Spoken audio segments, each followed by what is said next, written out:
Breaking news మాజీ మంత్రి పేర్ని నానిపై పోలీసులు కేసు నమోదు చేశారు. పేర్ని నానితో పాటు మరో 29 మందిపై చిలకలపూడి పోలీస్ స్టేషన్లో కేసు నమోదైంది. సిఐ విధులకు ఆటంకం కలిగించడంతో పాటు పోలీస్ స్టేషన్లో పేర్ని నాని హల్చల్ చేశారు. అయితే నిన్న మచిలీపట్నంలో వైసీపీ నేతలపై కూటమి ప్రభుత్వం కక్ష సాధింపు చర్యలకు పాల్పడుతుందని ఆరోపించారు. మాజీ మంత్రి పేర్ని నాని అక్రమ కేసులతో పోలీసులు వేధిస్తున్నారంటూ ఆయన ఫైర్ అయ్యారు. ఇదే వ్యవహారంలో పోలీస్ స్టేషన్లోనే సీఐతో పేర్ని నాని వాగ్వాదానికి దిగారు.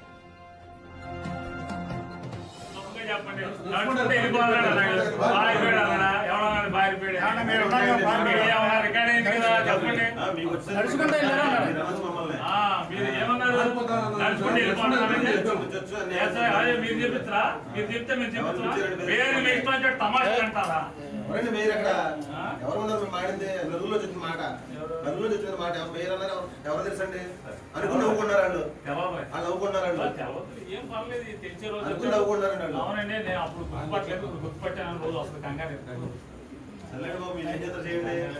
చేస్తారేమో అంతేనా ఎంతరండి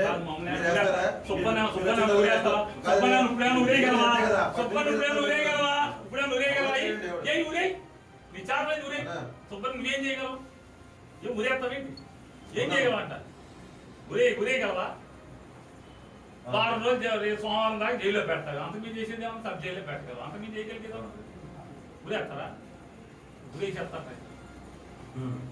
పేతోడు గురించి మీరు ఈ పాటికి మొత్తం బందర్లో వైసీపీ ఉరేసేవాడు. రాష్ట్రంలో ఉన్నది ఉరేసే అధికారం ఉంటే అని కోర్టులు ఏమన్నట్టే కాదు. చెప్పారంటే మచిలీపట్నం సీఐతో వివాదంపై స్పందించారు మాజీ మంత్రి పేర్ని నాని. వైసీపీ నేత సుబ్బయ్యను పోలీసులు ఎందుకు ఇబ్బంది పెడుతున్నారని ప్రశ్నించానే తప్ప ఎవరిని బెదిరించలేదన్నారు. కృష్ణా జిల్లా ఎస్పీ వాస్తవాలు తెలుసుకొని మాట్లాడన్నారు పేర్ని నాని. కింది అధికారులు చెప్పింది కాకుండా వాస్తవాలు ఏంటనేది చెక్ చేసుకోవాలన్నారు.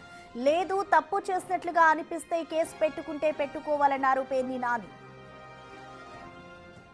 వారు దాంట్లో ఏం చెప్పారంటే, నేను పోలీస్ స్టేషన్కి వెళ్ళి మేకల సుబ్బన్ని మా వైఎస్ఆర్ కాంగ్రెస్ పార్టీ పట్టణాధ్యక్షుడిని మీరు అరెస్ట్ చేయడానికి వెళ్ళలేదు, ఇడిచిపెట్టండి అని చెప్పని నేను దబాయించాను, పోలీసుల్ని థ్రెటన్ చేశానని మాట్లాడారు. మాతో పాటు అక్కడ ఏఆర్ఎస్ఐ గారు ఉన్నాడు, ఏఆర్ కానిస్టేబుల్స్ ఉన్నారు, స్పెషల్ పార్టీ వాళ్ళు, ఇంకా పోలీసులు చాలామంది ఉన్నారు, కానిస్టేబుల్స్ ఉన్నారు. స్టేషన్లో అడగండి. నేను సుబ్బన్ని వదిలిపెట్టే నువ్వు ఎందుకు తెస్తారు మీరని నేను మాట్లాడానా? వాస్తవాలు ఏంటో తెలుసుకోండి. నేనైతే సుబ్బన్ని మరొకసారి చెప్తాను, సుబ్బన్ని విడిచిపెట్టమని అడగలేదు, నేను తీసుకెళ్తానని అడగలేదు. ఇది అసత్యం. తొందరగా రిమాండ్కి పెట్టండి, రేపు పెళ్ళి ఉంది, పీటల మీద ఇట్లనే కూర్చోవాలి అని మాత్రం నేను గట్టిగా మాట్లాడాను, చెప్పాను. చెప్తే వాళ్ళు సరే పెట్టేస్తాం రిమాండ్కి అన్నారు. అంతకుమించి ఎప్పుడైతే మా మేయర్ గారి భర్తని అతను మాట జారాడో అక్కడి నుంచి మాత్రం కావాలని రెచ్చగొట్టినట్టున్నాడు, కావాలని మాట్లాడినట్టున్నాడు. మీరు యాక్షన్ అంటే యాక్షన్ తీసుకోండి, వాస్తవాలను మాత్రం చూసుకోండి. నా మీద చర్యలు తీసుకుంటా అని చెప్పారని చెప్తాను. నేను కూడా అన్నాను. కేసు కడితే ఏం చేస్తాం, అరెస్ట్ అవుతాం, లోపలికి వెళ్తాం, వీళ్ళు తీసుకొస్తాం. దాని గురించి ఇక పేర్ని నానిపై నమోదైన కేసుకు సంబంధించిన పూర్తి సమాచారాన్ని మా ప్రతినిధి శివ అందిస్తారు. శివ, మనం చూస్తున్నాం ఇటు మాజీ మంత్రి పేర్ని నానిపై అయితే పోలీసులు కేసు నమోదు చేశారు. కానీ ఈ కేసుకు సంబంధించి నాని వర్షన్ ఒకలా ఉంది, పోలీసులు మాత్రం విధులకు ఆటంకం కలిగించారని ఆ నేపథ్యంలోనే కేసు నమోదు చేశామని వాళ్ళు చెప్తున్నారు. అసలు వాస్తవంగా ఏం జరిగిందనుకోవచ్చు శివ? మొత్తం మీద చూసుకుంటే పోలీస్ స్టేషన్కి వెళ్ళి ఎవరైతే నిందితులు ఉన్నారో సుబ్బన్న అనే విషయానికి సంబంధించి మాజీ మంత్రి పేర్ని నాని వ్యవహరించిన తీరు కొంత వివాదాస్పదంగా మారింది. ఎందుకంటే పోలీస్ స్టేషన్ లో సిఐతో ఆయన మాట్లాడిన తీరు కావచ్చు, లేకపోతే రెచ్చగొట్టే ధోరణి కావచ్చు, దురుసుగా ప్రవర్తించిన వ్యవహారం కావచ్చు, ఓవరాల్ గా వ్యవహారానికి సంబంధించి కూడా ముఖ్యంగా పోలీసుల విధులకి ఆటంకం కలిగించే రీతిలో మాజీ మంత్రి పేర్ని నాని వ్యవహరించారని చెప్పి కూడా నిన్న జరిగిన పరిణామాలు కానీ సీసీ ఫుటేజ్ కానీ చూస్తే స్పష్టంగా అర్థమవుతుంది. అయితే ఈ పరిణామాలకు సంబంధించి కూడా స్థానికంగా ఉన్న పోలీసుల్ని, కింది స్థాయి సిబ్బందిని నాని పట్టించుకోలేదు. ఈ అంశానికి సంబంధించి కృష్ణా జిల్లా ఎస్పీ మీడియా సమావేశం పెట్టాడు. మీడియా సమావేశం పెట్టి కూడా మాజీ మంత్రి పేర్ని నాని వ్యవహారంపై సీరియస్ అయ్యాడు.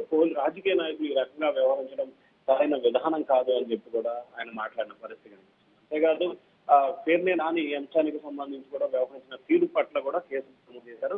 మొత్తం పేర్ని నానితో పాటు ఒక 29 మందిపై కేసు నమోదు చేసిన పరిస్థితి కనిపిస్తుంది. అయితే తనపై పోలీసులు కేసు నమోదు చేయడంపై మాజీ మంత్రి పేర్ని నాని చాలా ఘాటుగానే రియాక్ట్ అయ్యారు. జరిగిన వాస్తవాలను ఎస్పీ తెలుసుకోవాలి, సిఐతో పాటుగా అక్కడ కింద సిబ్బంది వివరాలను కూడా తెలుసుకోవాలి. కింది స్థాయి అధికారులు చెప్పిన మాటలు విని నిర్ణయం తీసుకోవద్దు. ఒకవేళ మీరు కేసు కట్టుకుంటే కట్టుకోండి, రిమాండ్కి వెళ్తాము, బెయిల్ పై బయటకు వస్తాము, కోర్టులో హాజరవుతామని చెప్పి ఆయన ఘాటుగానే చెప్పారు. కానీ ఎందుకు 30 యాక్ట్ దాదాపుగా సంవత్సరం మొత్తం మచిలీపట్నంలో అమలు చేశారు, మీ సిఐ మాత్రం మమ్మల్ని అవమానకరంగా మాట్లాడితే మేము భరించలా పడాలా అనే దానికి సంబంధించి నాని చాలా ఘాటుగానే రిప్లై ఇచ్చిన పరిస్థితి కనిపిస్తుంది. ఫైనల్ మీరు కేసు పెడతానంటే పెట్టుకోండి, నేనేం కాదాను, నేనేం నేరాలు ఘోరాలు చేయలేదనేది నాని వర్షం కనిపిస్తుంది. కానీ పోలీసులు మాత్రం ముఖ్యంగా మాజీ మంత్రి అయి ఉండి కూడా ఒక బాధ్యతమైన ప్రజాప్రతినిధిగా పనిచేసిన నాని ఈ రకంగా వ్యవహరించడం సరైన విధానం కాదు.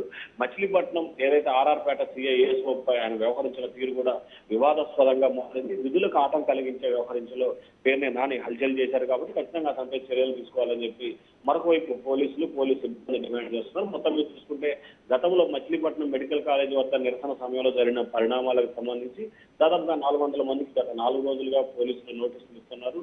నోటీసులకు రిప్లై ఇవ్వద్దని చెప్పి వైఎస్ఆర్సీపీ నేతలు చెప్పడం, ఎవరైనా రిప్లై ఇవ్వద్దని చెప్పిన వ్యక్తిని పోలీసులు అరెస్ట్ చేసి రిమాండ్కి పంపడం, ఆయన్ని విడుదల చేసేందుకు నాని వెళ్లిన సమయంలో ఈ వ్యవహారం అంతా కూడా దారిన పరిస్థితి కనిపిస్తోంది. ఓవరాల్ గా చూసుకుంటే మొత్తం మీద చూసుకుంటే పేర్ని నానితో పాటు మరొక 29 మందిపై పోలీసు అధికారులు అయితే కేసు నమోదు చేశారు. Prasanna. Right, thank you Shiva. ఎవరన్నా